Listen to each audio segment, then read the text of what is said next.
The heart and the mind. The soul comes into the world reaching out trustingly with Achilda Euro's arms. The wind of intention. Everyone is born an individual, unique creature that later develops a personality.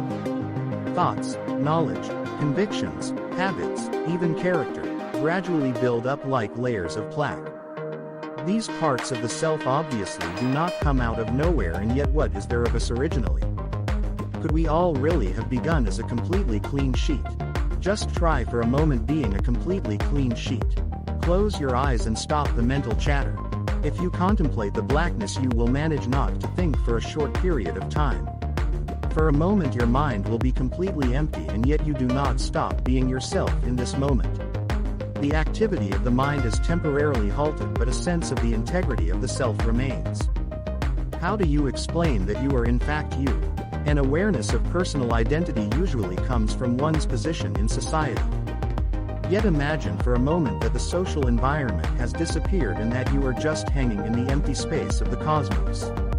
There is no earth, no sun, no past and no future, just black emptiness. Everything else has disappeared. All that remains is you. So what of your former personality? All knowledge and thoughts, manners, habits, desires, fears, character and pursuits were dependent on your previous environment. What would remain of the self? It is difficult to discuss this question within the framework of reason, and yet a discussion on the eternal theme of the existence of the soul goes beyond the scope and purpose of this book. It would also take up a lot of time and lead to nothing. Neither is the issue of the existence of the human soul of particular importance to the aims of Transurfing. It may suit you to believe in the soul, or as you might prefer to call it, the subconscious. You may or may not agree with the concept of the eternal nature of the soul, but it is inarguable that the human psyche consists of the conscious and the unconscious. We previously agreed that all conscious experience would be referred to as the mind, and all unconscious experience is related to the heart or soul. For the sake of simplicity and practical purposes, we need only to draw a rough distinction between the heart and the mind by suggesting that feelings relate to the former and thoughts to the latter.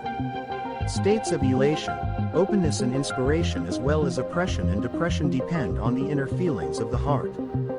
The mind is entirely in the power of pendulums which impose limiting perceptions and beliefs. The extent of human freedom is narrowed to what pendulums will permit. This may explain why people tend to identify their position in the world mistakenly as servant or master. From the point of view of Transurfing, neither of these positions is correct, for man is nothing more than a drop that flies in from the ocean for a brief moment. Sea spray that forms when an ocean wave crashes serves as a good illustration of birth and death. A drop of spray that has become separated from the waves cannot experience oneness with the ocean or receive energy from it. The individual drop of spray thinks that it exists separately and has nothing in common with the ocean until such time as it falls back into the waters and its awareness of oneness is restored. At this point the drop merges with the ocean into a single whole, for in essence they are made up of the same element, water. An individual particle of water can take various forms. It can be a drop, a snowflake, an icicle, or a cloud of steam. The form differs but the essence is the same. The particle does not remember that it is the same as the ocean. It believes that it exists in the form of a drop, a snowflake or a cloud of steam, and that the ocean is made up of waves, foam, spray, icebergs, currents and calm. It is very difficult for the particle to see the common essence inherent in all these external manifestations of water. Despite being familiar, the essential communality remains elusive. Biblical texts on the subject reveal the truth colored by the distortion of the mind. The statement that God created man in his image and likeness is true, only this truth is normally distorted. God can take any form, but his essence does not lie in the fact that he has a head, 2 hands and 2 feet. If you compare God with the ocean and the individual with the drop, both have the same essence, which is water.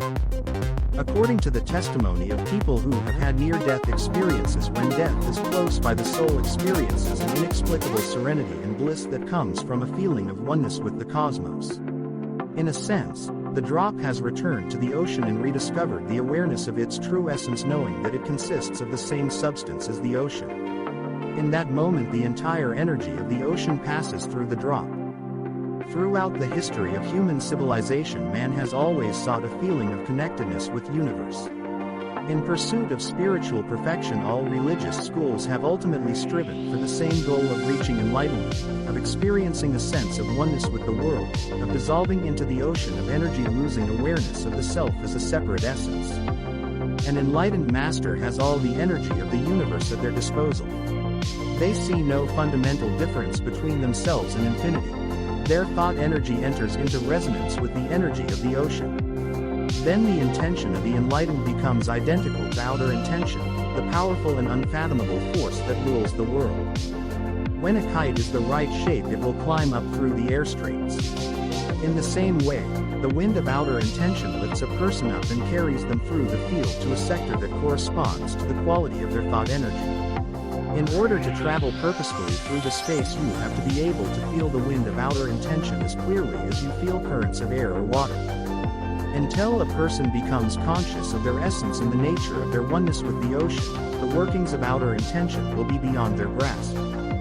We are not going to set ourselves the task of reaching enlightenment, for this would be too hard a task, and in any case, it is not essential to the realization of your personal goals. You do not have to hide away in Tibet and meditate. Transurfing provides a loophole which allows you to compel outer intention to your personal will. To a small degree perhaps, but nonetheless, enough for you to fulfill your desires. The principle of the loophole is relatively simple. The mind has will but is not capable of ruling outer intention. The heart, on the other hand, can experiencing oneness with outer intention but has no will, flying through the alternative space like an uncontrolled kite. Achieving unity between heart and mind is enough to bring outer intention under the sway of your will.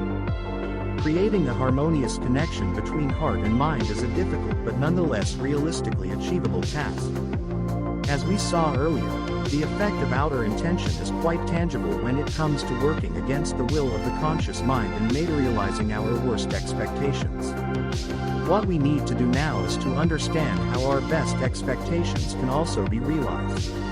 In the chapter on intention, we define the key conditions for mastering outer intention: awareness, reducing importance, and letting go of the goal.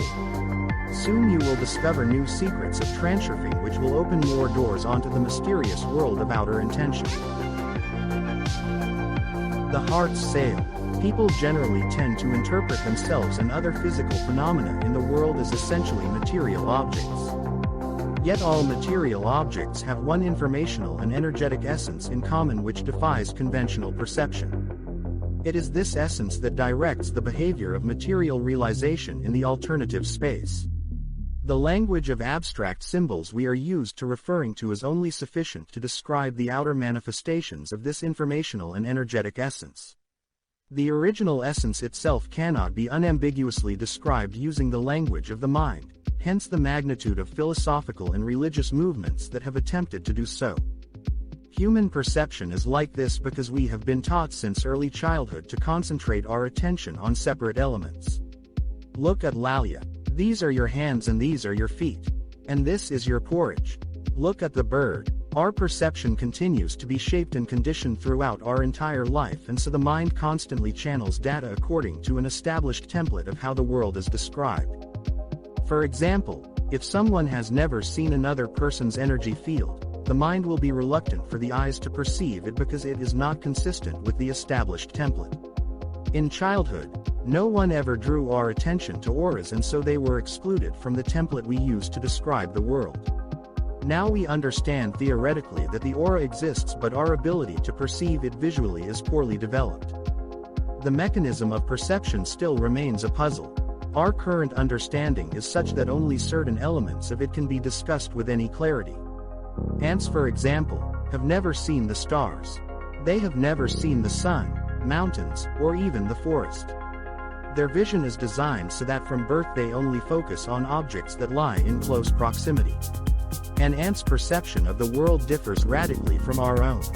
When we ask, "What does the world really look like?" we are attempting to pose an objective question in the hope of receiving an objective answer. But the question is not really objective. The world looks just as we see it, because the notion, "looks like," is also an element of the template that colors our perception.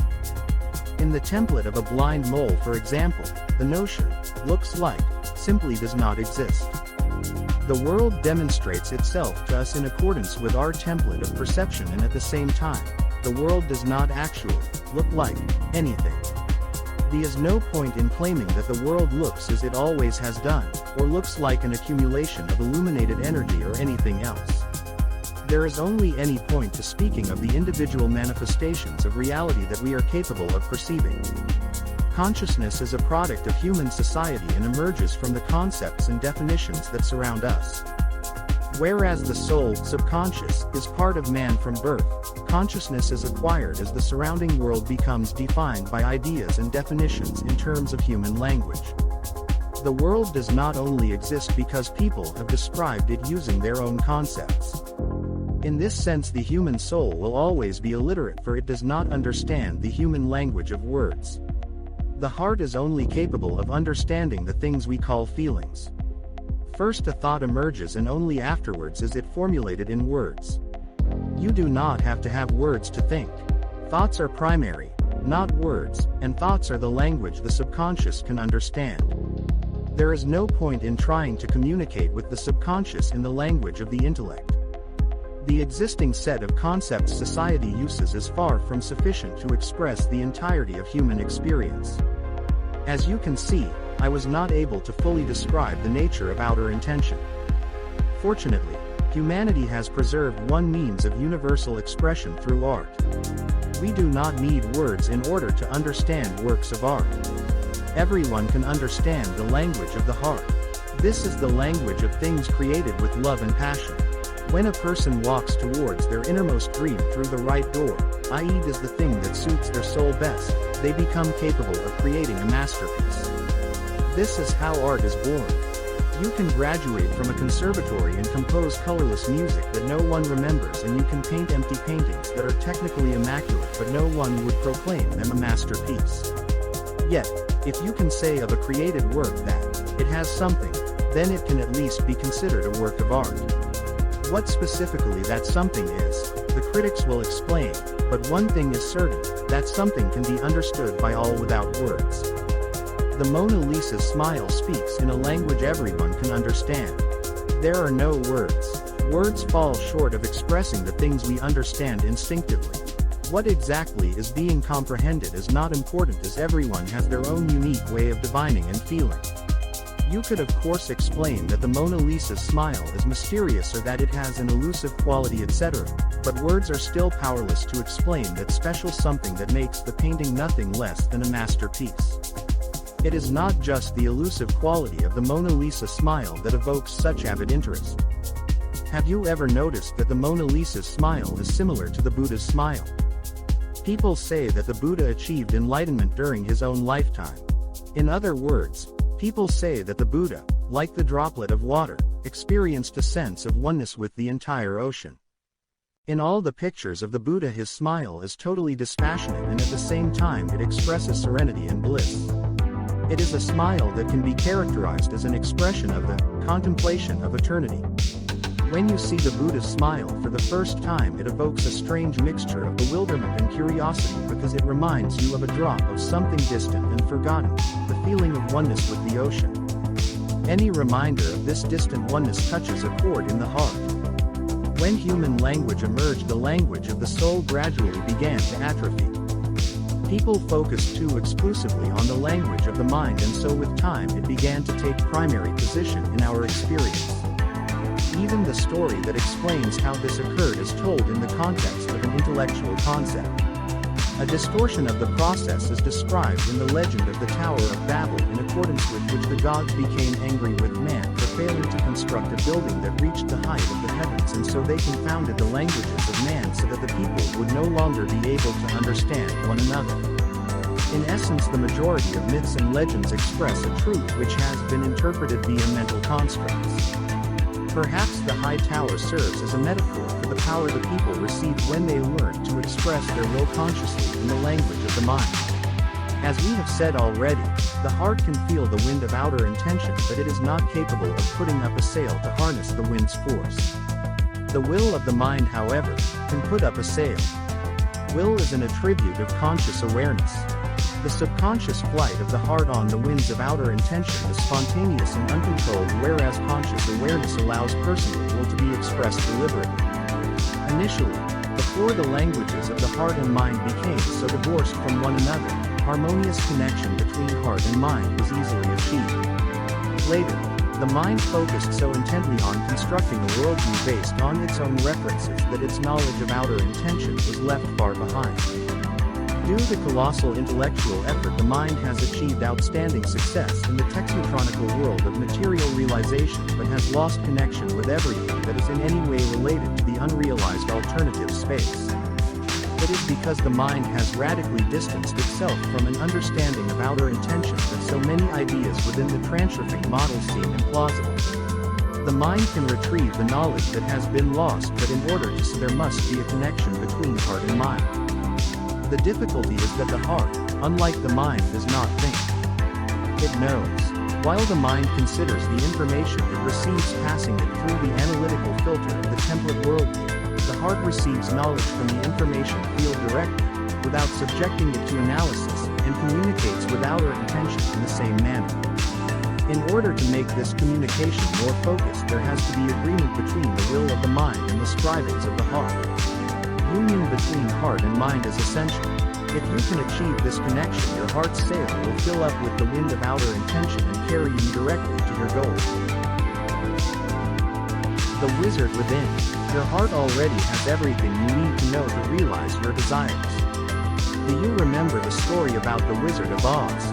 The clever Tin Man dreams of having a brain, the kind scarecrow longs for a heart, the brave lion strives to acquire courage, and the girl Ellie wants to go home. All the characters already have the things they desire, but if Goodwin the wizard tells them so, it will sound too implausible to be true, and so he creates a magic ritual instead. In reality, all that was needed was for the Tin Man, Scarecrow and Lion to give themselves permission to have the qualities they so desired because they already existed in their soul. For the girl Ellie, the task was a little more complicated. She had to express total will in the will to have in order to return home. The magic ritual helped her to strengthen her faith, and then the wind of intention carried her home. As we have already said, not everything that is connected with outer intention fits into the framework of the concepts of the mind. The mind is responsible for this scenario. Pendulums also assisted in the process because freedom and individual control over outer intention would have severely undermined the pendulum's interests. The pendulum monsters only benefit from people who do not stand out in any way and are content to work for them as a cog in a wheel. The realization of individual potential is a pernicious threat to the pendulum because an individual who is free works for their own development and prosperity. Hence, from childhood we are instilled with conditioned standards and rules which conveniently mold us into obedient adherence. On the one hand, there is a positive need to teach the individual certain rules that will help them to get along in life, as the people who break these rules become losers or outcasts. On the other hand, social conditioning strongly suppresses a person's unique individuality, and so people generally cannot say what they really want and have no idea of their true capabilities. If you want to suppress a person's ability to master outer intention, it is enough to break the heart's connection with the mind. Throughout the history of humanity, huge efforts have been made to divorce the heart from the mind. The mind has worked constantly to perfect its language of symbols.